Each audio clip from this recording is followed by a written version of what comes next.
Elevándose en las cumbres de los montes Balcanes de Bulgaria, se erige una estructura imponente con una figura muy particular.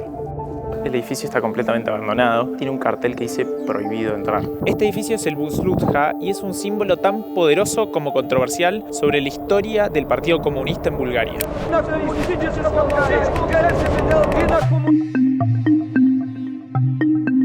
Y la historia de su construcción, su propósito y su abandono está ligada a los altibajos del régimen comunista que gobernó al país, tanto desde su construcción como un faro de la ideología hasta lo que la llevó a su deterioro actual.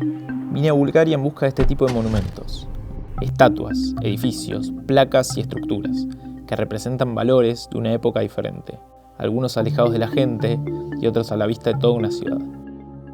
Así que en este video voy a estar recorriendo algunos de los puntos de mayor importancia histórica de Bulgaria, para entender cómo este y muchos otros monumentos más se convirtieron en fantasmas de su pasado.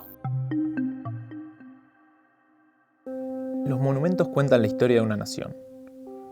Los países los usan a modo de homenaje a su historia, sus logros o su cultura. Y cerca del centro de Bulgaria se encuentra el monumento a los guardianes de Stara Zagora.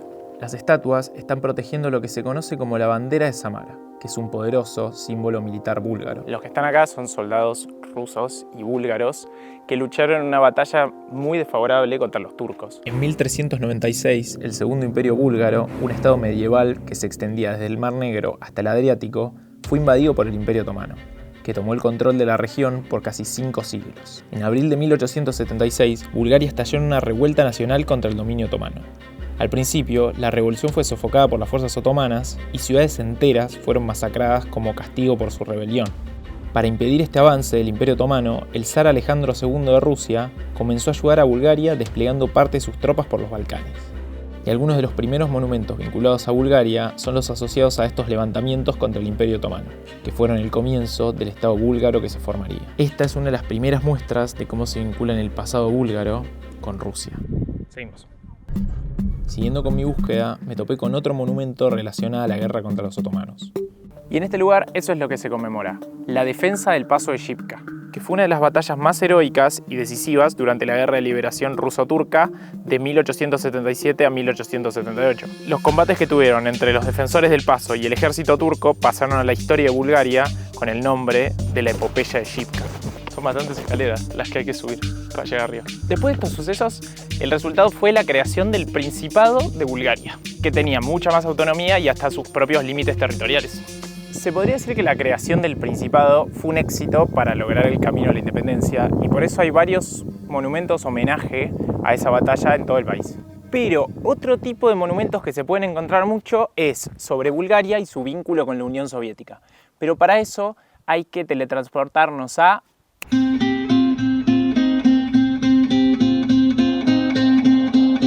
Ya desde el Vamos, en uno de los lugares centrales de la ciudad, nos podemos encontrar con esta estatua del zar Nicolás II de Rusia, que ya lo mencionamos antes como alguien que ayudó mucho para la liberación búlgara del Imperio Otomano. Pero este vínculo entre búlgaros y rusos duró mucho más tiempo que solo después de la liberación del imperio. Durante la Segunda Guerra Mundial, Bulgaria estuvo del lado de la Alemania nazi.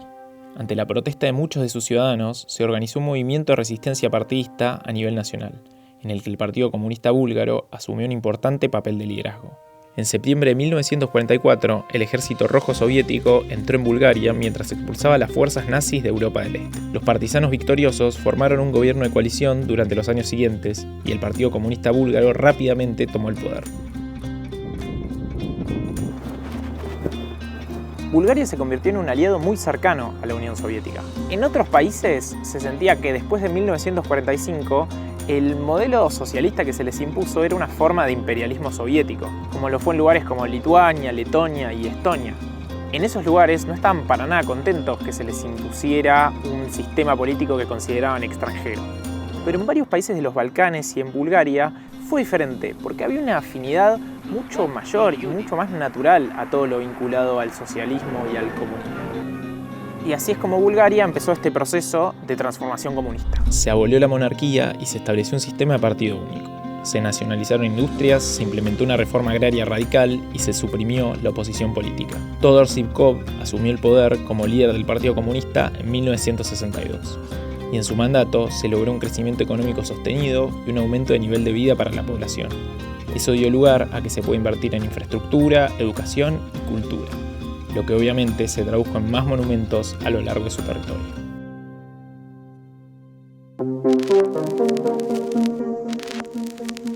Ahora estoy subiendo como una especie de montaña en la ciudad de Plovdiv, bueno, eso, que acá hay un monumento que se puede ver desde toda la ciudad y es bastante controversial también. En la cima de un monte en la ciudad se puede ver una figura que está observándolo todo. No sé por qué este sendero está lleno de cactus. La estatua de Alyosha representa un general soviético y se hizo como homenaje a los soldados soviéticos fallecidos en Bulgaria. Pero esto es lo que pasa. En realidad no hubo ninguna muerte del ejército soviético en el territorio búlgaro durante la Segunda Guerra Mundial. Entonces solamente se puso el monumento en forma de propaganda. Cuando el comunismo cayó en Bulgaria, este fue uno de los primeros lugares que se empezó a decir por qué tenemos este monumento, y empezó la idea de, che, si lo sacamos, finalmente terminaron ganando las campañas de preservación del monumento y se hizo una ley que prohíbe demolerlo. Y es muy loco porque este monumento, que está en la cima de la ciudad, se puede ver desde cualquier lado, como un recuerdo del comunismo. Así es como empezaron a aparecer un montón de monumentos vinculados al Partido Comunista Búlgaro y a su hermandad con la Unión Soviética, muchos de ellos gigantes. Estos enormes monumentos serían un recordatorio para el pueblo del poder y la vigencia del sistema gobernante. Bueno, pero ahora vamos a hablar sobre lo que vinimos a buscar específicamente para este video. El Estado búlgaro quería construir un monumento diferente, uno que sirva para construir una narrativa que explique cómo el país terminó con el comunismo en el poder. Durante la ocupación otomana, el monte Buzlutka, en el corazón de los montes Balcanes de Bulgaria, se convirtió en un refugio para partisanos, nacionalistas y rebeldes.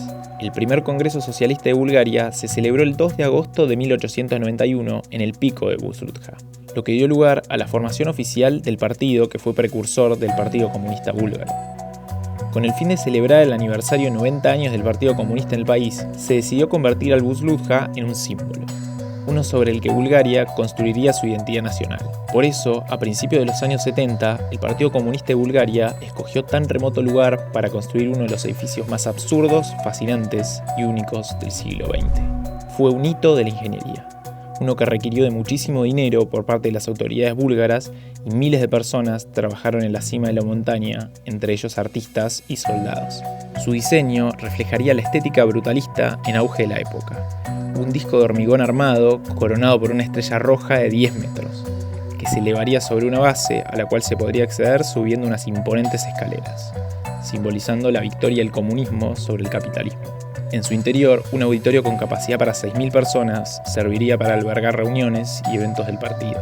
Sus mosaicos de vidrio multicolor representarían escenas de la historia del partido y también mostrarían figuras heroicas del movimiento comunista, con el objetivo de transmitir mensajes de unidad, trabajo y progreso. Se vendieron sellos conmemorativos para recaudar dinero bajo el concepto de que esta sería una obra maestra pagada y construida por el pueblo, para el pueblo. La inauguración del Buzlutka en 1981 marcó un punto muy alto para la historia del Partido Comunista Búlgaro. El monumento se convirtió en un escenario para importantes eventos políticos y culturales, atrayendo a miles de visitantes cada año.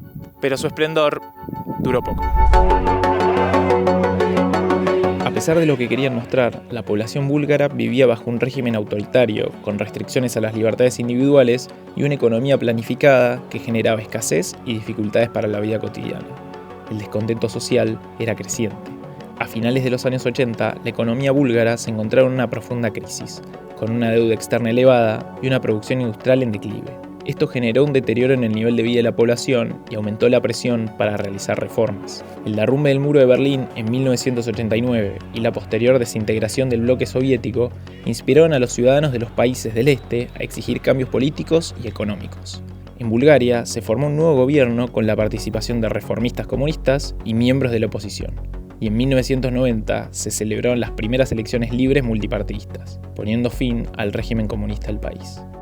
Tras la caída del régimen de Zhirkov, el monumento fue abandonado y despojado de toda su simbología comunista. Los mosaicos fueron destruidos, los vidrios de la estrella roja quedaron fracturados y muchas de las referencias al Partido Comunista Búlgaro fueron retiradas de su fachada. La Bulgaria que surgió de la descomposición comunista, arruinada y en un estado de miseria sin comparación con el resto de Europa, tenía poco interés en recordar su traumático pasado. Buzlutka se quedó donde estaba, a la intemperie, víctima del vandalismo y la desidia, con su estructura de hormigón agrietada y desmoronada, y su interior plagado de grafitis y escombros, convirtiéndose en un recordatorio visible del pasado comunista del país. Como el monumento empezó a llamar la atención de, digámosle, exploradores urbanos, se prohibió la entrada por temas de seguridad. Igual hay un montón de fotos de personas que sí lograron entrar y se pueden ver las cosas que quedaron de la época comunista. Pero en los últimos años apareció un proyecto de refacción del monumento. La Fundación Proyecto Buzlutka fue creada con el objetivo de preservarlo, con la idea de que no solo se debe reparar porque es una obra maestra de arquitectura, sino también porque sirve para recordar el pasado, y con el objetivo de que en el futuro el edificio pueda convertirse en un lugar de diálogo y tolerancia, y en un ejemplo destacado para miles de otros monumentos y sitios olvidados. Y gracias al apoyo de varias fundaciones, en 2020 empezaron el proceso de refacción y de restauración del lugar. Hoy Bulgaria es el país más pobre de toda la Unión Europea, pero más allá de las estadísticas, el país sigue dividido en cuanto a su vínculo con su historia. Mientras algunos monumentos asociados al pasado soviético fueron desmantelados, todavía una gran parte de su población sigue viendo de manera favorable su vínculo pasado y presente con Rusia. Y eso sirve para explicar por qué el futuro de Buzlutka sigue siendo incierto. Su historia sirve como un recordatorio de los ideales que inspiraron a muchos, pero también de las represiones y los errores que se cometieron en nombre de esos ideales. Buzlutka es más que un simple monumento. Es una cápsula del tiempo que encierra las esperanzas, los fracasos y las lecciones del Partido Comunista en Bulgaria. Y aunque su destino final aún está por escribirse, su presencia imponente en las montañas continúa desafiando a la sociedad búlgara a confrontar su historia y reflexionar sobre su futuro. Muchas gracias por llegar al final de este video. Me gustó mucho hacerlo, es una historia muy particular. Este lugar es tremendo, la verdad, nunca en mi vida pensé que iba a venir. Y la verdad es que vine solo para hacer este video, que la historia original la leí de un libro de Pedro Torrijos que se llama Territorios Improbables, que es un muy buen libro en el que ponen muchos lugares de este tipo. Voy a dejar el link en la descripción. Bueno, si llegaste hasta acá, me sirve mucho que te suscribas a mi canal o me dejes un like, o si conoces algún lugar que estaría bueno explorar, que cuente una buena historia, también me sirve. Y como siempre, muchas gracias por mirar y nos vemos en el próximo.